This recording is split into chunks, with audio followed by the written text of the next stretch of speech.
Wrapper വേടനെതിരെ ഗൂഢാലോചനയെന്ന ആരോപണവുമായി കുടുംബം. അന്വേഷണം ആവശ്യപ്പെട്ട് കുടുംബം മുഖ്യമന്ത്രിക്ക് പരാതി നൽകി.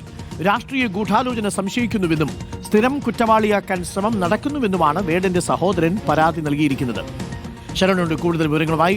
ശരൺ, ഇപ്പോൾ വേടനെ കഴിഞ്ഞ 2 ദിവസമായി തുടർച്ചയായി ചോദ്യം ചെയ്തു. തൃക്കാക്കര പോലീസ് അറസ്റ്റ് ചെയ്തു. മുൻകൂർ ജാമ്യം ഉള്ളതുകൊണ്ട് അറസ്റ്റ് ചെയ്ത് ജാമ്യത്തിൽ വിടുന്ന സാഹചര്യവും ഉണ്ടായി.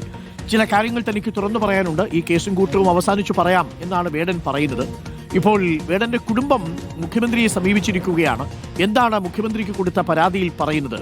Sharan, good morning. Arunkumar, good morning. എന്തായാലും ഇന്നലെ അത്തരത്തിലൊരു പ്രതികരണമാണ് വേടന്റെ ഭാഗത്തു നിന്നുണ്ടായിരുന്നത്. പറയാനുള്ള കാര്യങ്ങളെല്ലാം അത് കേസ് അന്വേഷണം അവസാനിപ്പിച്ചതിന് പിന്നാലെ താൻ പറയുമെന്നുള്ളതായിരുന്നു വേടന്റെ പ്രതികരണം.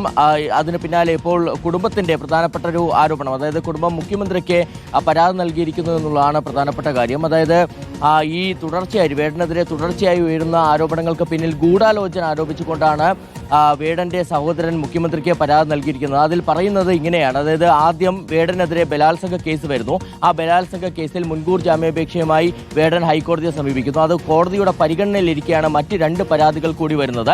അങ്ങനെ ഈ പരാതികളെല്ലാം തന്നെ സംഘടിതമായിട്ട് വന്നത് എന്നുള്ള സംശയമാണ് കുടുംബം മുന്നോട്ട് വയ്ക്കുന്നത്. അതിന് പിന്നിൽ രാഷ്ട്രീയമായ ഒരു ഗൂഢാലോചന ഉണ്ട് എന്നുള്ളതാണ് ആ കുടുംബത്തിന്റെ സംശയം. ഒപ്പം തന്നെ ഇത്തരത്തിലുള്ള പരാതികൾ തുടർച്ചയായി വന്നതുകൊണ്ട് തന്നെ അത് സ്ഥിരം കുറ്റവാളിയാക്കി മാറ്റാൻ, വേടനെ സ്ഥിരം കുറ്റവാളിയാക്കാൻ ഉള്ള ശ്രമങ്ങൾ നടക്കുന്നുണ്ടോ എന്നുള്ള സംശയവും കുടുംബത്തിനുണ്ട്. അപ്പോൾ അതിലെല്ലാം തന്നെ വിശദമായ അന്വേഷണം നടത്തി നടപടിയെടുക്കണമെന്ന് ആവശ്യപ്പെട്ടുകൊണ്ടാണ് വേടന്റെ സഹോദരൻ മുഖ്യമന്ത്രിക്ക് പരാതി നൽകിയിരിക്കുന്നത്. അരുൺകുമാർ സൂചിപ്പിച്ചതുപോലെ തന്നെ ഇന്നലെയാണ് വേടന്റെ അറസ്റ്റ് രേഖപ്പെടുത്തിയിരുന്നത്. ബലാത്സംഗ കേസിൽ 2 ദിവസം ചോദ്യം ചെയ്തു. അതിന് പിന്നാലെയാണ് അറസ്റ്റ് രേഖപ്പെടുത്തിയത്. സ്വാഭാവികമായിട്ടും മുൻകൂർ ജാമ്യമുള്ളതിനാൽ തന്നെ വേടനെ ആ ജാമ്യത്തിൽ വിട്ടയക്കുകയും ചെയ്തിരുന്നു. ഇതിന് പിന്നാലെ ഇനി മറ്റൊരു ലൈംഗിക അതിക്രമ കേസുണ്ട്. അത് ഗവേഷക വിദ്യാർത്ഥിയുടെ പരാതിയിൽ സെൻട്രൽ പോലീസ് രജിസ്റ്റർ ചെയ്ത കേസാണ്. ആ കേസിൽ 12-ാം തീയതി വേടനോട് ചോദ്യം ചെയ്യലിന് ഹാജരാകാൻ ജില്ലാ കോടതി നിർദ്ദേശം നൽകുകയും ചെയ്യുന്നുണ്ട്. എന്തായാലും ഈ കേസിലും വേടന് മുൻകൂർ ജാമ്യമുണ്ട്. അതുകൊണ്ട് തന്നെ മറ്റ് പ്രതിസന്ധികളൊന്നും തന്നെ വേടന് മുന്നില്ല.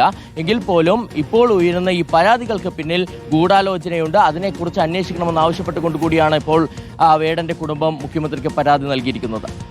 ശരനാണ് വിവരങ്ങൾ നൽകിയത്. വേടന്റെ കുടുംബം പരാതിയുമായി മുഖ്യമന്ത്രിയെ തന്നെ സമീപിച്ചിരിക്കുകയാണ്. ഒരു ഗൂഢാലോചനയുണ്ട് വേടന്റെ കരിയറിനെ തകർക്കാൻ എന്നുള്ളതാണ്. തുടർച്ചയായിട്ട് ഈ ആരോപണങ്ങൾ ഉണ്ടാവുന്നു. അതിൽ ഹൈക്കോടതി നിരീക്ഷിക്കുന്നത് പോലെ ഉഭയസമ്മത പ്രകാരമുള്ള ബന്ധങ്ങൾ ഉണ്ടാവുന്നു. അത് പിണങ്ങുന്ന സമയത്ത് അതൊരു ബലാത്സംഗ കേസായിട്ട് പരിഗണിക്കാൻ കഴിയില്ല എന്നതാണ് ഹൈക്കോടതിയുടെ നിരീക്ഷണം. ഈ കേസിൽ സാമ്പത്തിക തട്ടിപ്പടക്കം ആരോപണം ഉന്നയിച്ചിട്ടുണ്ടെങ്കിലും അതൊക്കെ ഇനി തെളിയിച്ചു വരണം. രേഖകളുണ്ട്, തനിക്കും പറയാനുണ്ട് എന്നാണ് വേടൻ പറയുന്നത്. വേടൻ പറയുന്നതും നമുക്ക് കേൾക്കണം.